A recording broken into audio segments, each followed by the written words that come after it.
Teachers like your Bible class teachers. People like other members of the congregation. Individuals who are concerned about you and they're concerned about your well-being. And so one of the things I want you to understand is don't dismiss what somebody's trying to teach you, spiritually or physically, especially when it's your parents and your grandparents and those that are trying to help you. When young folks, when your dad or your mom or your grandfather, your great-grandfather, your great-grandmother is trying to show you something that you might think is the most mundane thing, they're doing it for a reason. And they're doing it for your benefit. And so don't just tune them out. Really give some attention to what they're saying. They wouldn't be taking the time out to teach you whatever it is they're teaching if they didn't care about you. When it comes to your spiritual life, when your parents tell you it's time to go to church, it's important for us to get up, it's important for us to go worship God, they're not doing it because they're trying to harm you. They're doing it for your benefit. We have a society today, unfortunately, where there's not enough of that happening. There's not enough of us men being men, and there's not enough women who are following the God-given role that God has given them. Notice what Solomon said in the book of Proverbs chapter 1, verse 8 and 9. He says here in verse 8, "My son, hear the instruction of your father, and do not forsake the law of your mother, for they will be a graceful ornament on your head and chains about your neck." The more I read this verse over this weekend, the more this first part right here stood out to me. And all of it, really. This first part here is positive. The first two words. Notice those first two words. My son. And then he says, hear. And so, listen. The instruction, I have to give them instructions, of your father. You know what that tells me? That hopefully tells you the same thing. Is when it comes to my son, or even my daughter, your son, your daughter, the first person that God says needs to be watching out for them in life, physically and most importantly spiritually, is me. My son needs to hear. And he's not going to be able to hear instruction if I'm not giving it. And so fathers, we need to step up if we have it. And we need to give instruction to our children for them to hear and for them to learn. And so often what we find, unfortunately now, is we have a generation of children that's not listening, but it's not necessarily always because they've closed their ears. It's because men have forsaken the role of being a good father to their children. Ephesians chapter 6 and verse 1 talks about how fathers are to bring up, or chapter 6 verse 1 and 4, bring up their children in the nurture and admonition of the Lord. And you see so many homes today where the father has gone off and done whatever he wants. He's left the home and there's the void there. Now if my son or daughter does not hear instruction from me, where are they getting it from? They're going off to school and they're hearing about evolution. Are they going off to school or going somewhere else, internet or wherever it is, watching something in media, and are they learning that Sally has two moms and they think that's okay? Are they learning that you can figure out who you want to be as far as whether you're a boy or a girl later on in life? And then we see and wonder why we have such confusion. Nobody knows what bathroom to use. Nobody knows if they're a boy or girl. Nobody knows that there's only two genders in the Bible and in this world. And part of that is because sons and daughters are not hearing instructions at home. And so Solomon said, my son, hear the instruction of your father, and not just fathers, mothers too. And do not forsake the law of your mother. When I read that, I cannot help but think of the things that my wife has taught our children. And perhaps you can think of some of the things that your mother taught you, or that you as mothers who are here have taught your children, that are things that you might think at the time have nothing to do with anything that's important to you in your life. But then when you get older, you realize that what your mom taught you actually is beneficial. Things like, say for instance, from a physical standpoint, how to fold your clothes, how to do your laundry, how to cook food, how to dress properly, how to dress modestly. Why is that important? Why does that matter? Remember the concept of reputation? Children are a direct reflection of their parents. And when children behave well, when children dress well, when children behave in a certain way that people notice them, they're noticing that ornament around their neck. They're noticing that chain rather around their neck and that ornament on their head. In other words, they're seeing children that are well behaved, and those children are able to do that because they had a father and mother that gave them instruction and taught them. Don't forsake the law of your mother when she teaches you. Sunday morning, we're going to get up, we're going to go to church. You need to dress your Sunday best. Sunday morning, we're going to go to church, and you need to talk respectful to people. You need to listen to your father when he tells you to do this or that. Go clean your room. Do these things that are important to you. Because when you leave home and you get out on your own, you're going to be able to do those things on your own. And that's the thing. We're told to train up a child in the way he should go, and he's old and not far from it. God has given us the duty to instruct our children, to train them up so that they can go out and be successful. So listen. Listen to your parents. Listen to those who are godly influence in your life. And so that brings us to our third point, the idea of a mentor. The idea of somebody who for Timothy was a good mentor and Paul. Surround yourself. And it doesn't just have to be one person in your life. You don't have to just have one mentor in your life like it is in Star Wars where there's a master and an apprentice. I had to put that out there, okay? It's my nerd side. But there's a lot of people that can be your mentors. There's a lot of people that influence you. They say that some of the most successful managers surround themselves with people that are smarter than them. It makes sense to me. Because no one person really can accomplish everything that needs to be done in the business. Or say, take for instance the general who's in charge of the army, of his army. He alone can't go out there and do everything. He has to surround himself with people that have specialties and understand how to do certain things. The general who's been a general for years and years and maybe hasn't flown an airplane in 20 years, he doesn't know how to fly that brand new F-35 that's out there, but he knows his people well enough to know who is the best at doing that, and so he's able to surround himself with individuals that can accomplish things. Now, conversely, surround yourself with individuals who will help build you up, help you to grow. Surround yourself with friends, young folks, who don't try to get you involved in doing things that are going to get you in more trouble at school or at home, or going to try to get you to get into drugs, or try to get you to do things that are promiscuous, or get you to go to places that would be just ungodly to go to.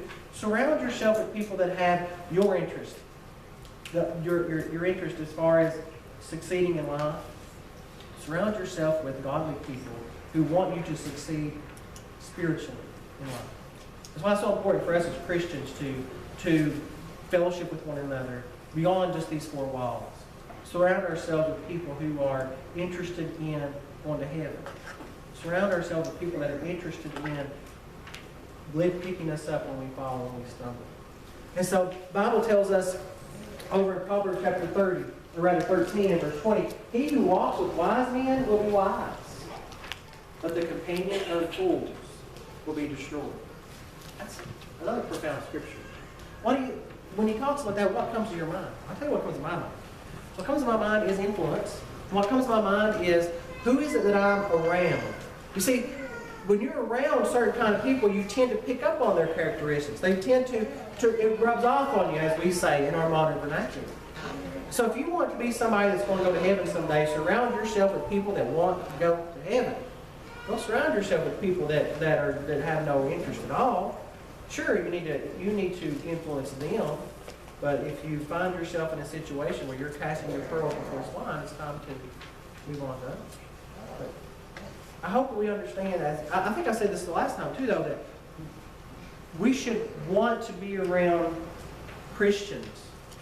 We shouldn't want to miss church to be hanging around with sinners, is what I'm getting at.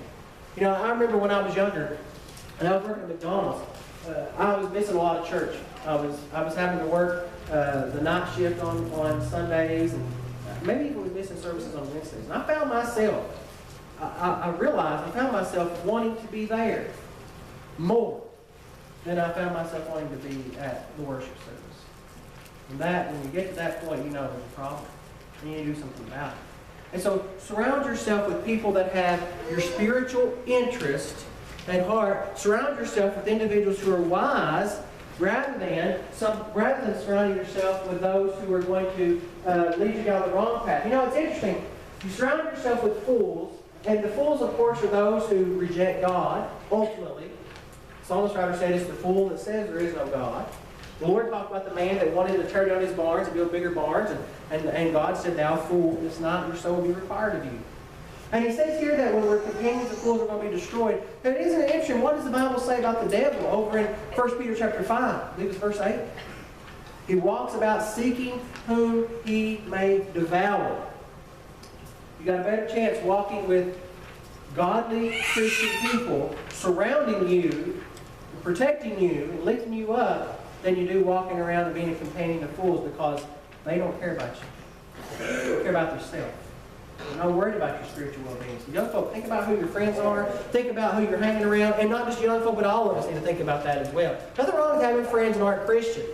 Nothing wrong with doing things with people that aren't Christians, but don't let them influence you to go down the wrong path. You influence them to come to the Lord. That's what you need to do. Fourthly, let's think about the last point here, and that is the idea of not neglecting the gift that is in you.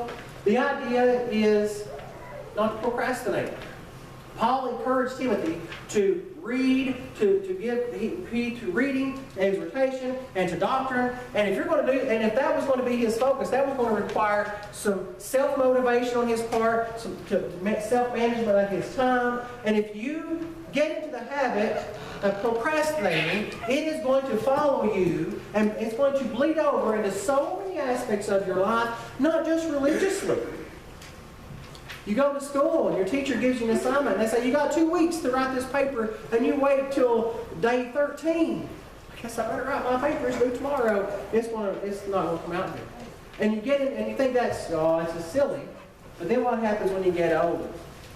And you find that as you get older, that things start breaking down around your house, and you've gotten to that age now where you can't just call somebody to come fix it, because you're at that age now where you're the one that has to fix it.